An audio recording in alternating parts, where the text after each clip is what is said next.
Bueno, pues ves, este es el tren que parte de Ojos Negros a Sagunto, pero le falta mucho tren. En la fotografía solamente se ven 1, 2... Hasta 30, hasta 35. Y se ven 19 y otro que empieza 20. Claro, hasta 35. Sí. O sea, que es la composición del tren. O sea, Y ahora 35. empezamos por aquí. Y aquí empieza, ¿ves? Ojos negros. Ojos Negros. Setiles, que es la otra parte de las minas. Por eso había una máquina que se llamaba Setiles, Exacto. otra Ojos Negros y otra Villar del Saz. Ya son todas. Esta es la Garraf. Esa es la Garraf. La Garraf, sí. Ya lo No, la pues Garraf. no, Santa Bárbara. Uy, ¿cómo la has conocido? ¿Cómo la has conocido? No, Estas son máquinas de las cuatro. Estas son del 1 esta al es 16. Santa Bárbara. Del 1 al 16. Santa Bárbara. Y esta Del es 1 al Rosario.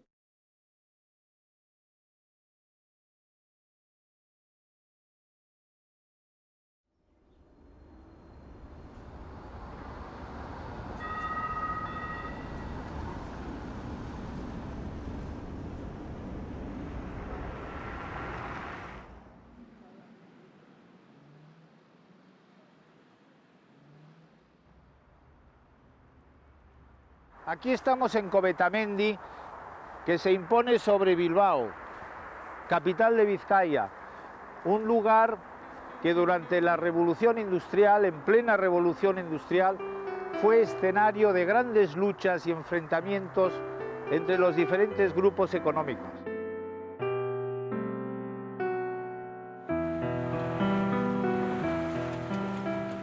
Pero lo que nos ocupa en estos momentos es contar en su esencia la historia de una gran hazaña industrial y humana llevada a cabo en los primeros años del siglo XX por el empresario Ramón de la Sota y más de 4.000 trabajadores.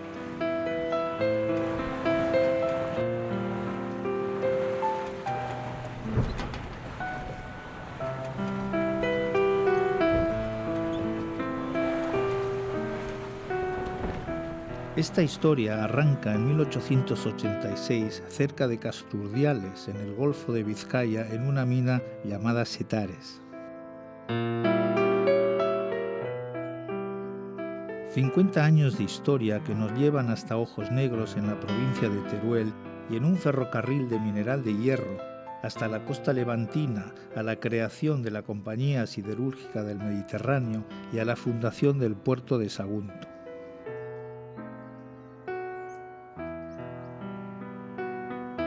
Desde unas oficinas en Abando, Sota y sus ingenieros principales, Eduardo Aburto y Luis Sendoya, realizan, sin subvención alguna del Estado, la mayor inversión de la época. Donde estamos ahora es en el balcón de la entrada al despacho de don Ramón de la Sota. Este edificio es un proyecto que le encarga Sota en 1916 a el arquitecto inglés Linus Forges. Como cualquier arquitecto hoy en día, Linus Forges está en Londres y aquí necesita la relación de otro arquitecto como colaborador y como director de la obra. Este arquitecto es Manuel María Smith, ya conocido por la familia Sota como autor de las viviendas de la prolongación de la Gran Vía, que se conoce como las Casas Sota.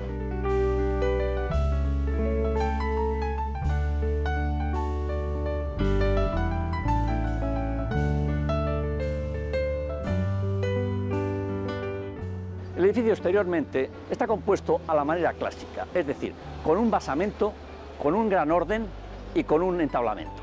Es decir, el basamento es la parte inferior, toda ella de piedra caliza, un gran orden jónico que recoge dos plantas, esas dos plantas son dos plantas de oficinas, y queda rematado con un entablamento en la forma clásica del lenguaje académico. Y termina con un chaflán amansardado, es decir, siguiendo lo que el arquitecto francés Mansart hace en París.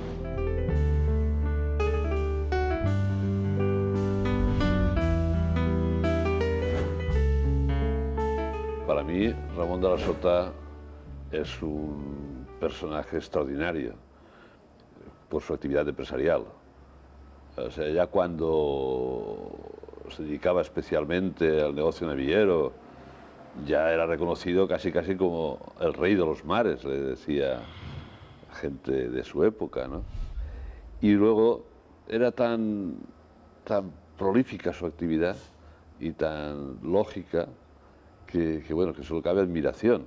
O sea, él tiene su navillera y tiene sus minas donde transporta ese mineral, después los buques tienen que reparar, entonces tiene reparación de buques. Es decir, era un hombre que no le arredraba a nada y yo creo que era, vamos, una personaje extraordinaria. Una de las cosas que más le impresionó a Laita cuando llegó a Sagunto fue quién había tenido esa idea de principios de siglo, una idea integral de tener una mina, un ferrocarril, un embarcadero y montar unos altasornos. Cuando él ve las minas y ve la maravilla de ferrocarril que crearon hasta llegar a Sagunto, lo primero que dice, bueno, pero ¿quién ha hecho esto? Y empieza a ver que ha sido Sota el que ha tenido estas iniciativas. Y empieza a indagar y ve que Sota, todo el mundo se calla, nadie dice quién es Sota, simplemente porque era una persona que fue represaliada. En Bilbao nadie quiere saber hablar de Sota. Entonces mi padre empieza a indagar y empieza a conocer un poco lo de Sota y ver los diferentes negocios que montó Sota y ver la visión empresarial que tenía este Sota. Y entonces eso le impresiona muchísimo a mi padre y siempre ha sido un gran defensor de Sota como empresa, siempre lo ha reivindicado. No entienden cómo en Bilbao no le hicieron un homenaje de todo lo que hizo y en cambio sí, en Sagunto y en el puerto de Sagunto le tienen veneración, le tienen puesto en una plaza, etc.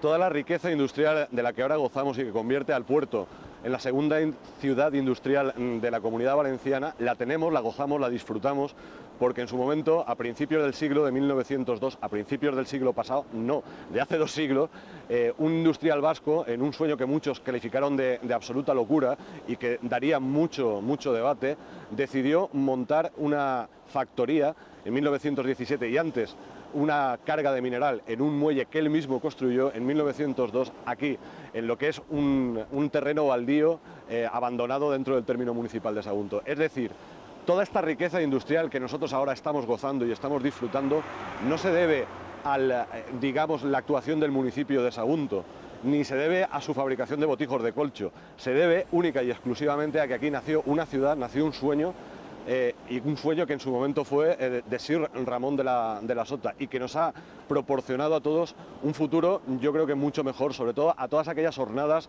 de obreros inmigrantes que encontraron en el puerto su casa. Hay muchas veces que se habla de Sota en sus aspectos o iniciativas fundamentalmente empresariales, incluso políticas, pero se olvida muchas veces la parte cultural de su actividad. Y su carácter filantrópico es algo que aparece en Sota antes del fin del siglo. Y fundamentalmente se dirige al apoyo económico y espiritual de la cultura vasca y dirigido principalmente a los pintores y a la música. Es muy conocido el mecenazgo que realiza Sota con Guiart, Arteta, etcétera, etcétera. Hermes, probablemente la revista más importante que hay en la primera mitad del siglo en el Estado español, es sin duda una aventura que nunca podría haberse desarrollado si no es por el impulso de Sota. No solamente es la editorial vasca la que edita unas revistas lujosísimas para la época, sino que hay un enorme impulso por parte de él y por parte de sus hijos en cuanto a que sea de verdad una revista con ámbito, lo que podríamos denominar en esa época un ámbito global, ya que las colaboraciones no solamente son de los principales escritores locales y estatales, sino que también hay una participación importante de firmas internacionales inglesas y francesas fundamentalmente, pero personalidades básicas en el mundo de la cultura europea en esos momentos.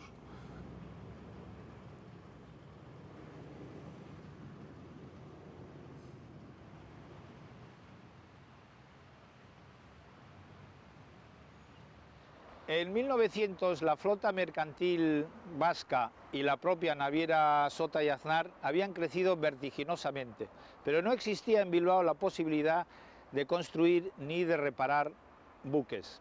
Este hecho anima a Sota a construir a orillas del Nervión lo que fue la primera pieza fundamental de su proyecto siderometalúrgico integral, los astilleros Euskalduna.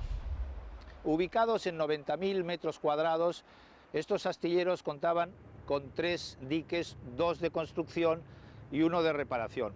Y de aquí salieron los primeros buques de acero y vapor en el País Vasco. Hoy, en este mismo solar donde antaño estuvieron los astilleros, se levanta el gran centro de congresos y exposiciones de Bilbao, el Palacio de Euskalduna.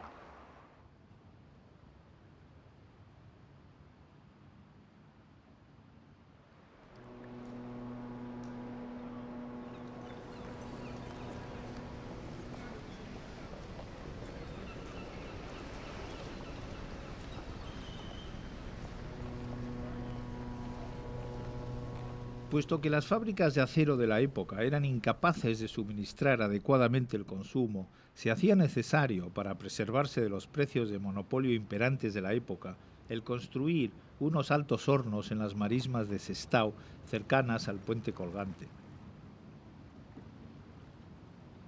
Pero la ubicación de Sestao no pudo llevarse a cabo debido principalmente a la gran crisis bursátil que sacudió Bilbao en 1901 y a la fuerte oposición de ciertos grupos muy poderosos cuyos intereses no coincidían con la apuesta de Sota.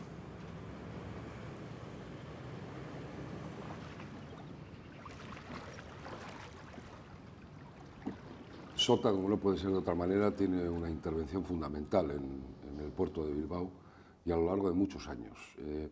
Empieza a principios de siglo con el gran proyecto de expansión del puerto de Bilbao de Churruca, donde se produce una confrontación entre las empresas extranjeras y Sota y Echavarrieta, fundamentalmente, que, a diferencia de los primeros, pretenden que la actividad del puerto se desarrolle de Labra hacia adentro, consiguiendo finalmente, en el desarrollo del proyecto de Churruca, que esto ocurra de esta manera y no dejar a Bilbao como un puerto puramente de zona franca y de tránsito. En 1909 hasta 1936, prácticamente la fecha de su muerte, es presidente del puerto de Bilbao. Por tanto, la actividad durante el primer tercio del siglo del puerto de Bilbao no se puede entender sin la figura de Sota.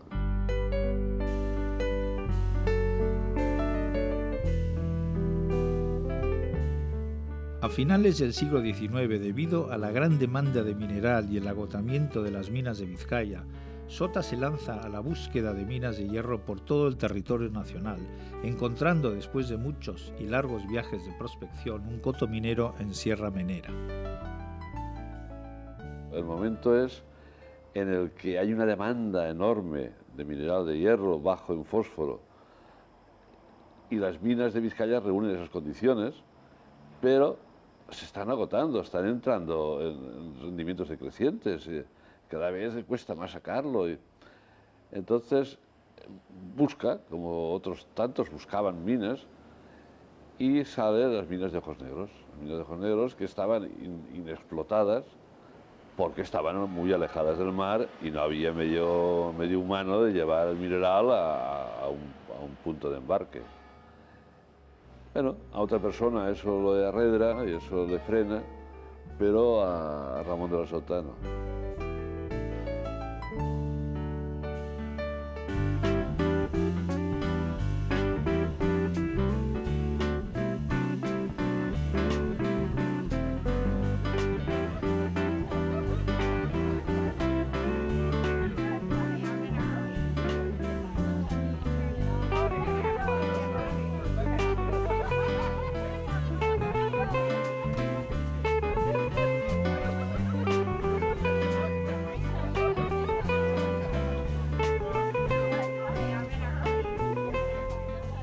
Ojos Negros ha sido tradicionalmente una comunidad agrícola y ganadera.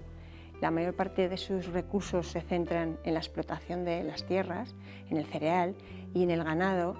pero es cierto que las minas han supuesto siempre un recurso presente a lo largo de toda la historia. Entonces la tradición minera está muy asentada en lo que es Ojos Negros, forma parte de su identidad cultural, y las minas de hierro dotan a ese carácter minero de la localidad de una impronta que ha estado presente siempre.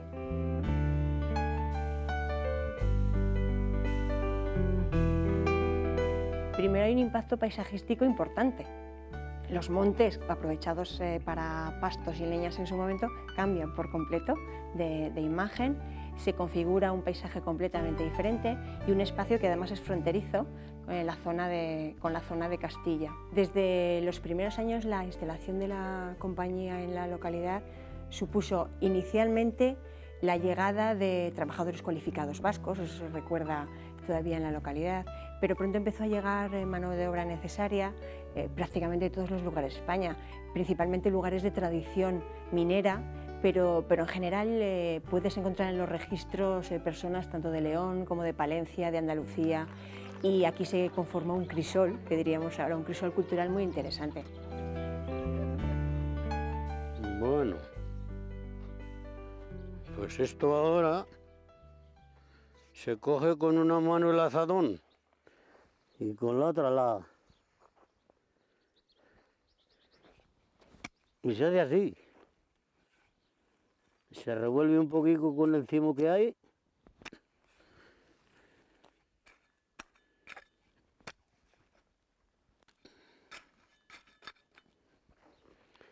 Y aproximadamente esto es plantar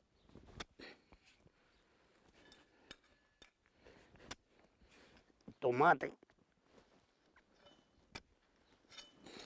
Cuando hicieron esas casas que hay nuevas, que unas de mi hijo, hice amistad con los que las estaban construyendo, incluido el jefe.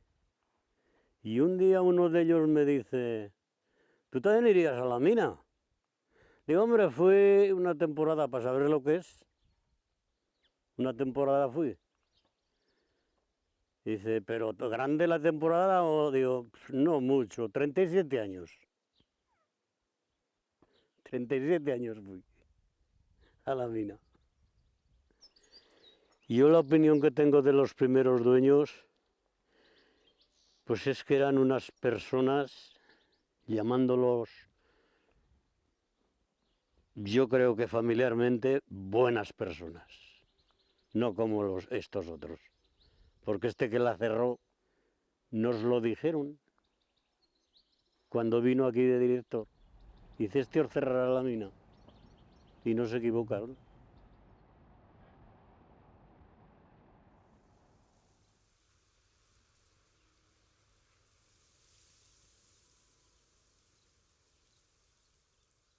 Todo el término zona de pastoreo, todo, porque este término es enorme. Hasta aquel monte que se ve allá al fondo, aquel allá, aún es de Ojos Negros. Y allá abajo, casi hasta las vías del tren de Zaragoza-Valencia. O sea que este término es inmenso, porque en tiempos había 5 pueblos y por diversas causas, uno por una inundación, otro por una peste tal, desaparecieron y se unieron todos a Ojos Negros. Cuando yo empezaba, por ejemplo, de pastor, a la edad de 10 o 12 años, pues incluso desde cualquier parte del término, desde esta zona incluso, pues oíamos todos los ruidos de la mina, las máquinas cuando soltaban el vapor, muchísimos ruidos que emitía la mina, por ejemplo, los planos paralelos cuando bajaban, cuando subían, las cribas cuando basculaban, hacían un ruido enorme. El día que estaba quieto se oía todo perfectamente.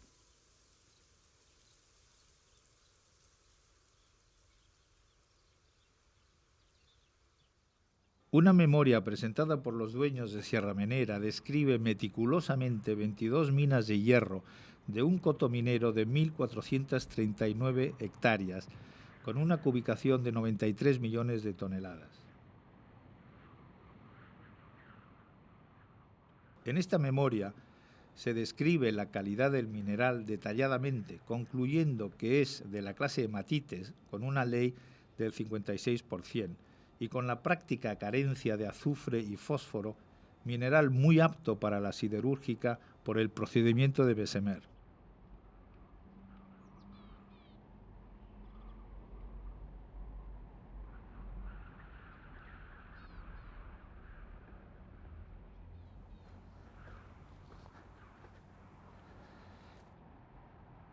En agosto de 1900, los propietarios de estas minas, Echevarrieta y Larrínaga, arriendan estas minas a Sota, que al mismo tiempo constituye la compañía de Sierra Menera. Pieza fundamental, la segunda pieza fundamental del proyecto siderometalúrgico integral.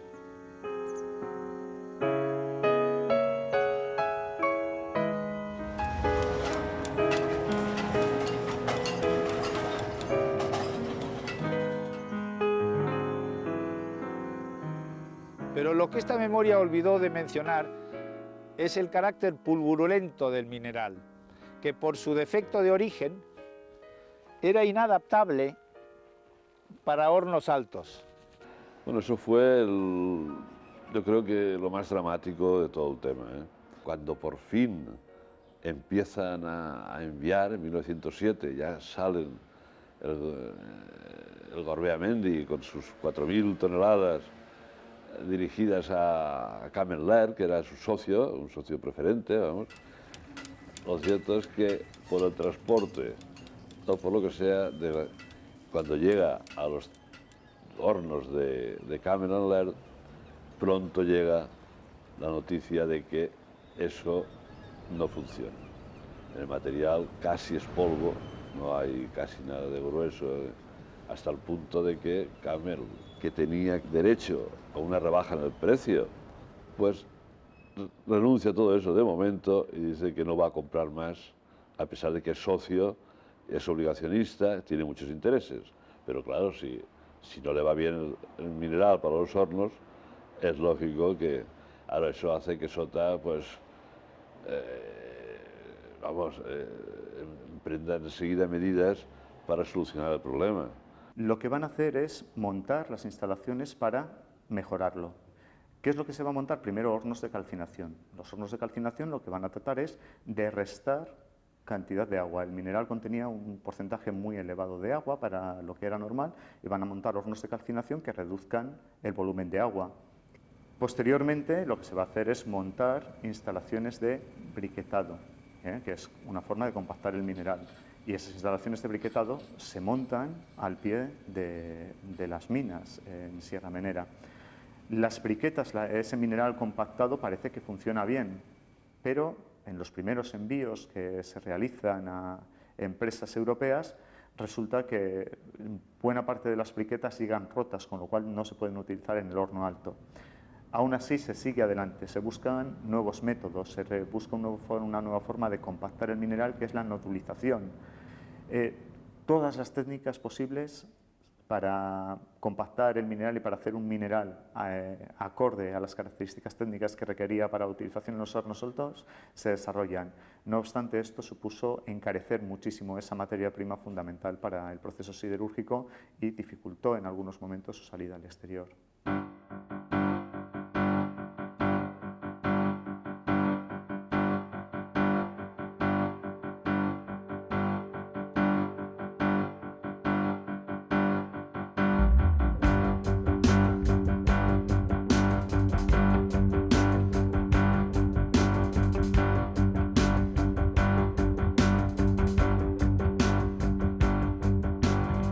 El principal y primer problema al cual se enfrenta la compañía minera es el transporte del mineral de hierro desde las minas de Ojos Negros hasta un punto determinado en el Mediterráneo a unos 210 kilómetros de distancia.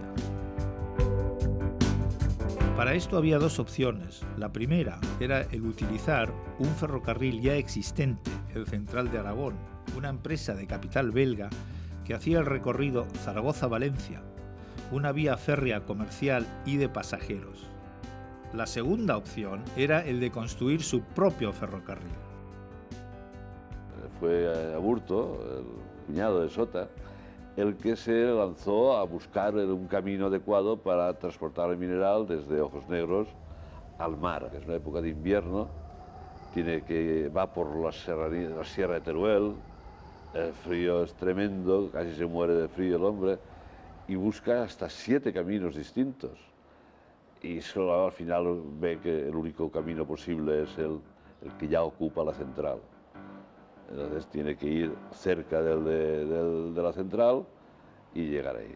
Y entonces el desembarco de la central más o menos es en Sagunto.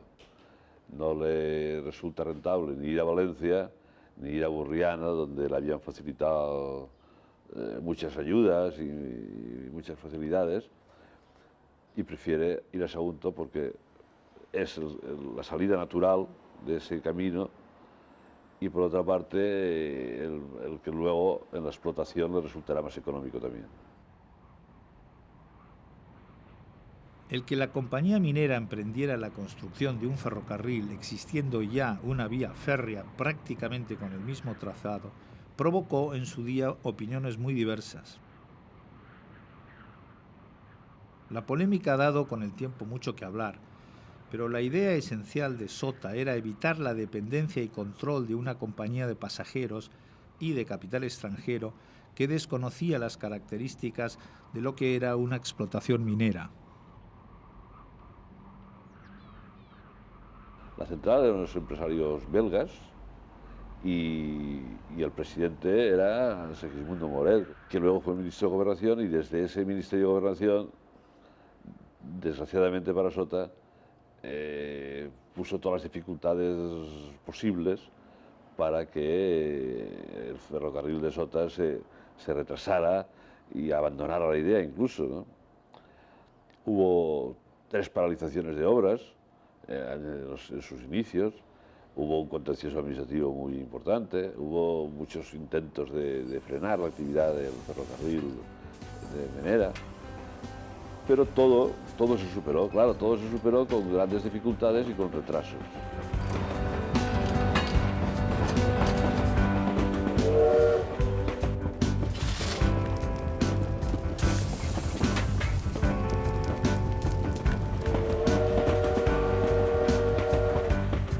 Yo empecé a trabajar en el ferrocarril minero, con unas maquinicas pequeñas, de que una se llamaba Setiles, otra Villar del Saz y otra Ojos Negros.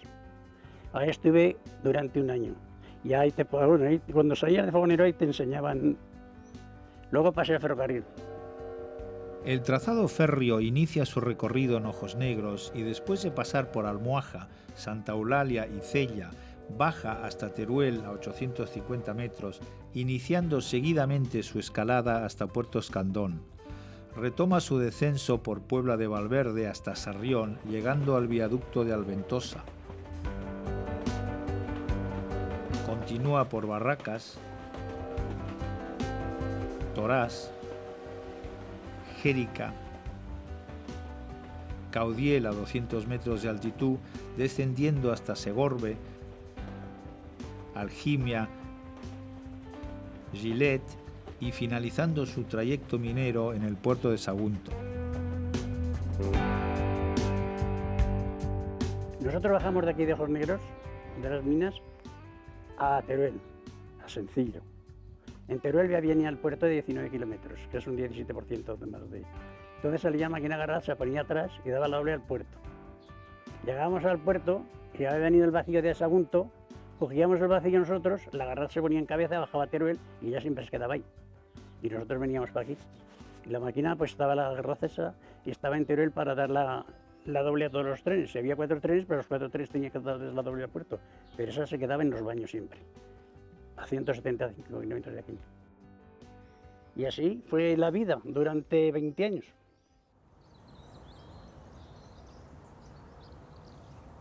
En su momento, el ferrocarril de Ojos Negros Puerto de Sagunto aportó un hecho trascendental al valle aragonés del Jiloca, su salida al mar.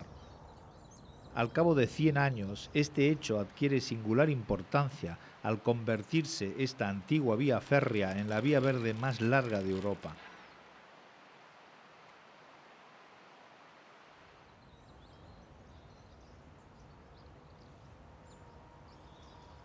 Nos encontramos en el viaducto de Alventosa y está el proyecto realizado y sobre todo dirigido por el ingeniero de caminos Luis Cendoya. Es uno de los muchos viaductos que unen el tren minero de Ojos Negros con el puerto de Sagunto.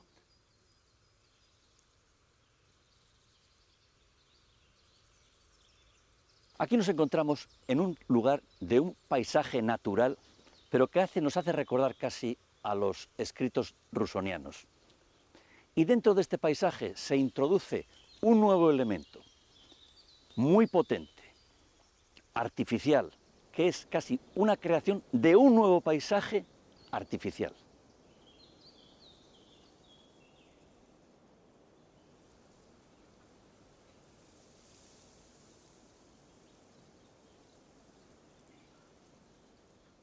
Con el tiempo nos parecerá que ha existido siempre y esa creación artificial de paisaje va a pasar a formar parte del paisaje natural, ya que el mismo tiene tales posibilidades de absorción que esto quedará integrado en el paisaje natural ya existente.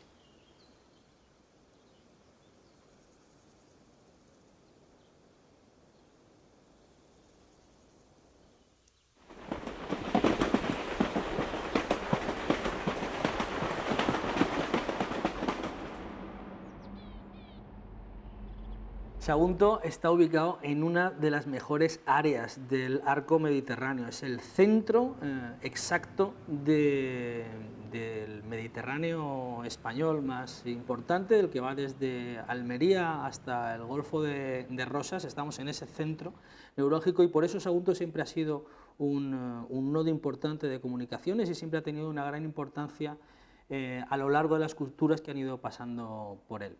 El Camp de Morvedre es una pequeña comarquita que está en el norte de la provincia de Valencia, que linda con la provincia de Castellón, cuya capital es Sagunto, que representa el 90% de la población.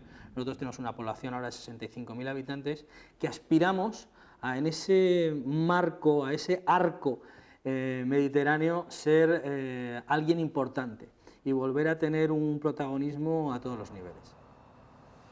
A Sagunto llega la revolución industrial en estado puro en aquel momento, gracias a un empresario que supo entender la empresa de una forma que posteriormente se ha visto que era lo adecuado para que funcionara. Al final muchas multinacionales han establecido que ese sistema de funcionamiento, es decir, desde el mineral del carbón hasta la venta del producto, hemos de tener esa guía industrial para llevarlo a cabo. Pues él lo vio hace muchos años.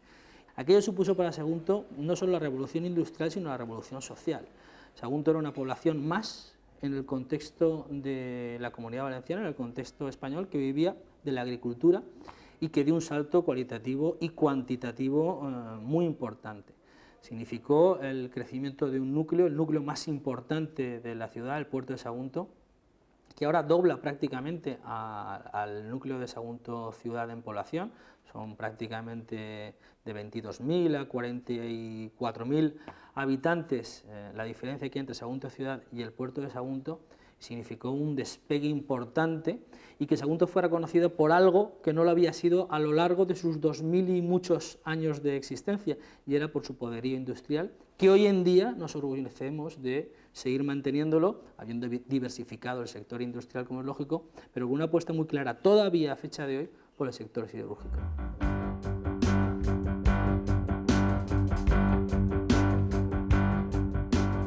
En 1900, en unos terrenos situados a 5 kilómetros de la ciudad de Sagunto, donde solamente existían campos de olivo, algarrobos y alguna viña, llegaba el ferrocarril minero de Ojos Negros de 205 kilómetros de vía métrica, con destino a un puerto construido al mismo tiempo que el ferrocarril y de utilidad exclusiva para el embarque del mineral de hierro de Sierra Menera hacia los puertos de Inglaterra, Alemania, Holanda y Estados Unidos.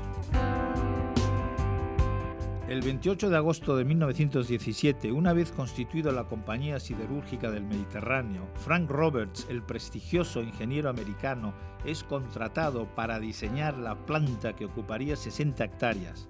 El proyecto de fábrica estaba constituido fundamentalmente por 4 hornos altos de 300 toneladas, 10 hornos Siemens de 65 toneladas de capacidad, los laminadores necesarios para producir 1.000 toneladas diarias y los servicios auxiliares como baterías de coque, talleres generales, calderas de vapor, una central de fuerza para dar servicio de energía, laboratorios y todo lo necesario para que la fábrica fuese totalmente autosuficiente.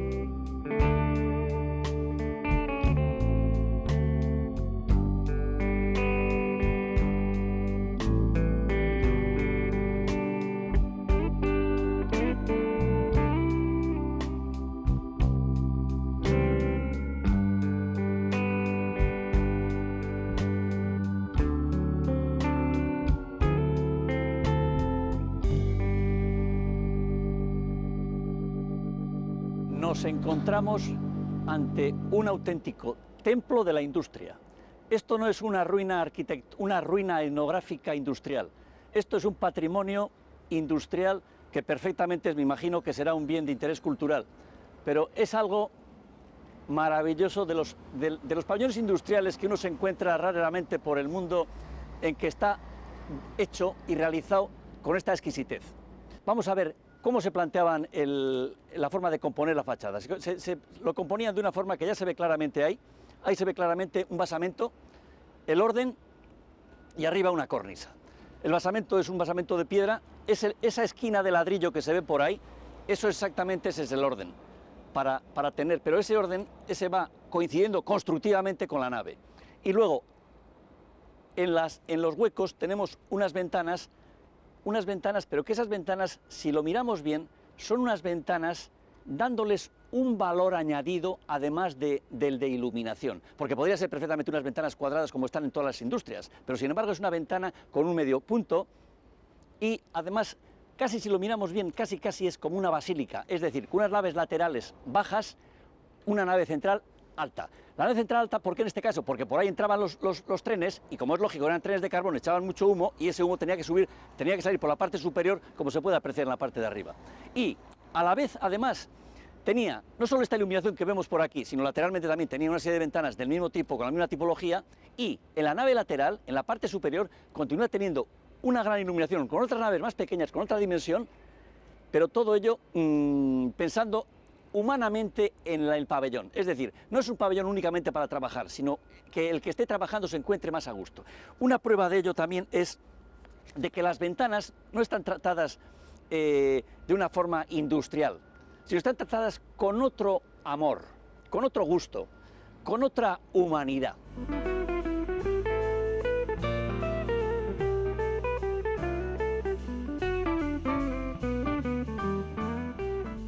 Cuando a finales de los años 90 se plantea la recuperación de este espacio, personalmente, primero como público y luego como profesional que acude a esta nave, lo más significativo es habitar un espacio en el cual se había sufrido mucho trabajando, donde muchas generaciones de porteños y de gente del Morvedre, de todos los pueblos del Morvedre, venían aquí a trabajar, y gente de Aluvión.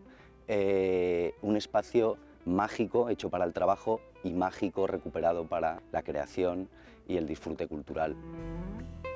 El hecho de entrar aquí y vislumbrar con sus columnas, en sus rincones, todo el sufrimiento que padecía toda esa gente por las condiciones laborales que había en ese momento, y el hecho de convocar ahora a muchísima gente que disfruta de este espacio a través de actividades culturales de primer nivel, lo que hace es de alguna manera reconciliarte con un espacio, como digo, que era para el sufrimiento y que ahora es para el goce y el disfrute de cultura de primer nivel.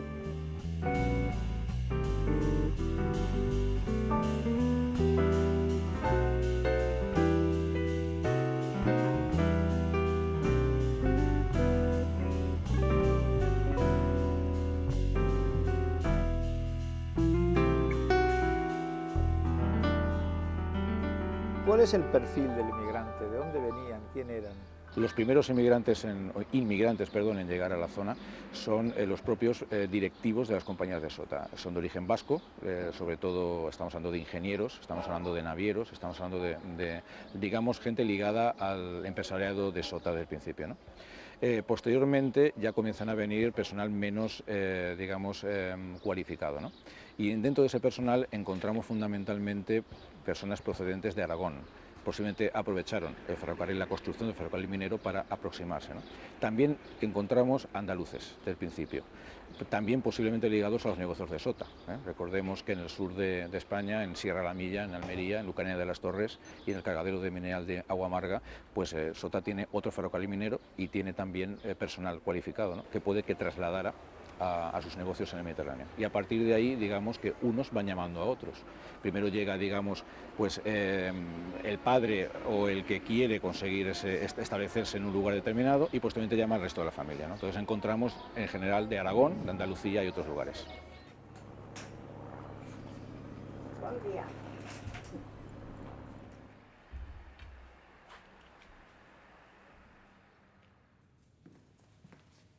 Cuando Ramón de la Sota decide llegar y construir, debido a que había un índice muy elevado de analfabetismo, puesto que se llegaba en estos momentos en la provincia de Valencia a un 87 en las mujeres y a un 65 en los hombres, es decir, eso más la necesidad de formar a los hijos de los trabajadores de la compañía minera, de Serra Minera, que ya se había constituido, es decir, decide construir un edificio, el primer edificio, digamos, educativo que se genera en el puerto de Sagunto.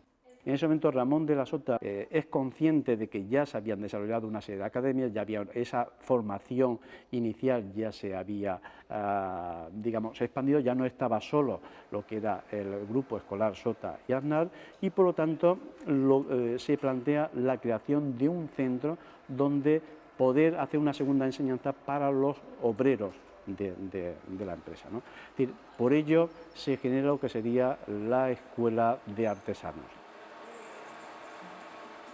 Ramón de la Sota se adelanta porque la primera ley de formación profesional es en el año 1955 y Ramón de la Sota se adelanta casi 30 años a lo que sería la formación profesional en todo el Estado. Yo en el 47 entré en la escuela de aprendices, hice los 4 cursos, pasé a talleres, hice mis estudios de peritaje, me coloqué como ingeniero técnico y pasé por muchos departamentos, pasé por talleres, por la sala de dibujo, por laminación, por hornos de co, he vuelto a talleres otra vez, hasta estos días. Desde la gerencia construida en 1921, la compañía se plantea solucionar los crecientes problemas que van apareciendo en la zona portuaria, con la implantación de su inmensa infraestructura industrial y los fuertes incrementos de población. Debido a la dejación por parte del ayuntamiento de la época y consecuentemente la falta de un plan municipal de urbanización en el puerto, es la propia empresa la que acelera la puesta en marcha de varios servicios esenciales como son un hospital, un sanatorio, el Colegio de Begoña y la Escuela de Aprendices, que posteriormente fue la Escuela de Artes y Oficios, la Iglesia de Begoña, un mercado, etc. Al mismo tiempo, la compañía inicia un plan de construcción de viviendas tanto para sus directivos como para sus trabajadores, la conocida como Ciudad Jardín con sus 23 chalés y el barrio obrero del puerto.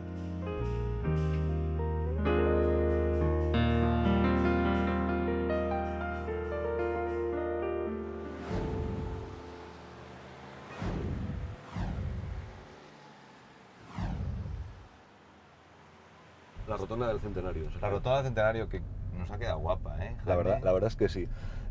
Fíjate qué simbología tiene todo eso, ¿eh? Ese slab de hierro.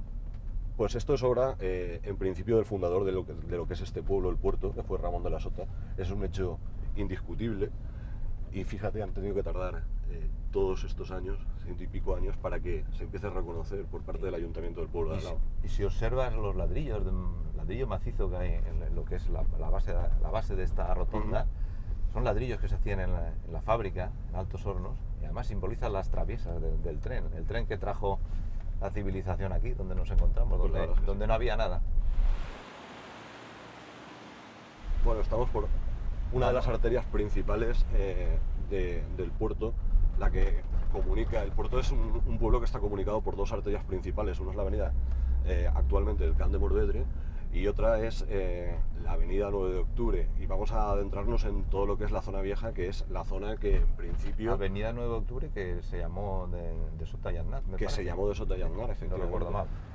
Esto da la vuelta, si quieres, a esta rotonda, porque esta rotonda se va a recuperar. En esta rotonda va a recuperarse y se va a poner una especie de monumento a las ranas. ¿Por qué? Porque esto se llamaba tradicionalmente el barrio de las ranas. Esto estaba absolutamente anegado en tiempo de Ramón de la Sota.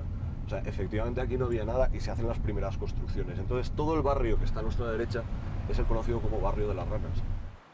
Bueno, estamos ya entrando en la playa. De hecho, la línea del mar llegaba por aquí, por donde está circulando el coche. Bueno, y al hacerse el espigón, al hacerse la instalación portuaria que diseñó Ramón de la Sota, entonces cuando empieza a crecer esta playa y a hacerse esta magnífica playa que tenemos hoy en día. Sí, originalmente era una playa de grava y arena. Pero no solamente eso, lo importante, porque el puerto lo tenemos también a vista de mano derecha, es cómo se viene y se hace una obra de ingeniería faraónica para, de alguna forma, poder embarcar aquí las cargas de mineral. Y eso es curiosísimo, porque claro, si Ramón de la Sota, en vez de haber venido aquí, hubiese venido hubiese ido a Burriana, o se hubiese montado a Valencia, o tantos y tantos puertos que estuvo buscando y que se ofrecieron, pues ahora mismo el pueblo del puerto no existiría. No estaríamos hablando tú y yo aquí. No estaríamos hablando, estaríamos a lo mejor otras personas hablando en otra parte de otro pueblo absolutamente distinto. Es, digamos, la importancia que tiene una figura histórica que, sin proponérselo, pues ha sido el padre de esta ciudad, que es la ciudad del puerto,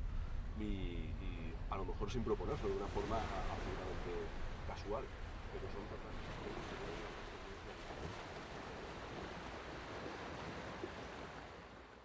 A mí se me ha llegado a decir hasta que, claro, ese señor que tanto alabéis, al abuelo, pero puso un montón de tinglado, pero para su propio lujo. Y toma, ¿y quién es el que no pone? A ver, ¿quién es el que no pone algo para luego recibir? Cojones, pero habrá que estarle agradecido, ¿no?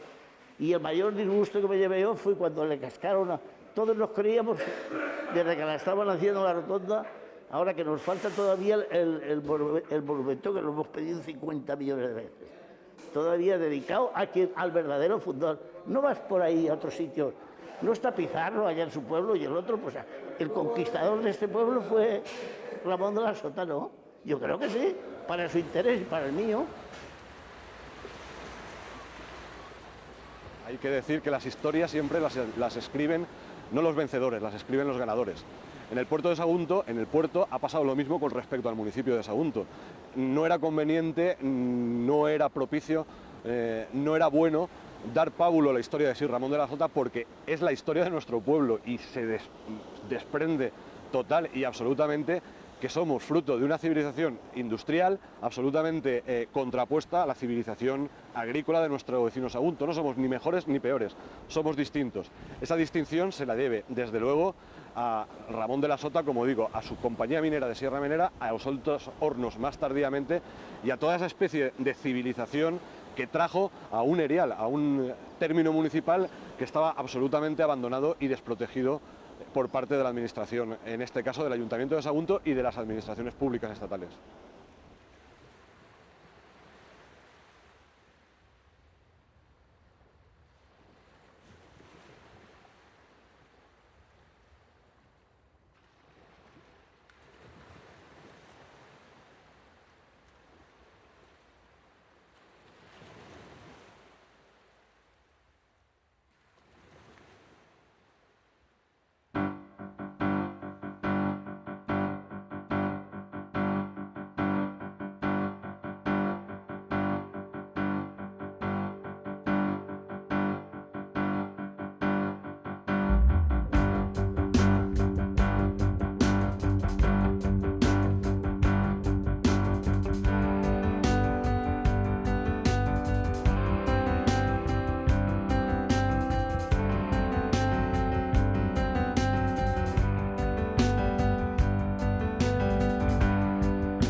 fui recomendado a la pala. ¿Recomendaba la pala? Recomendaba la pala. A cargar esas Tenía 20 confianza toneladas.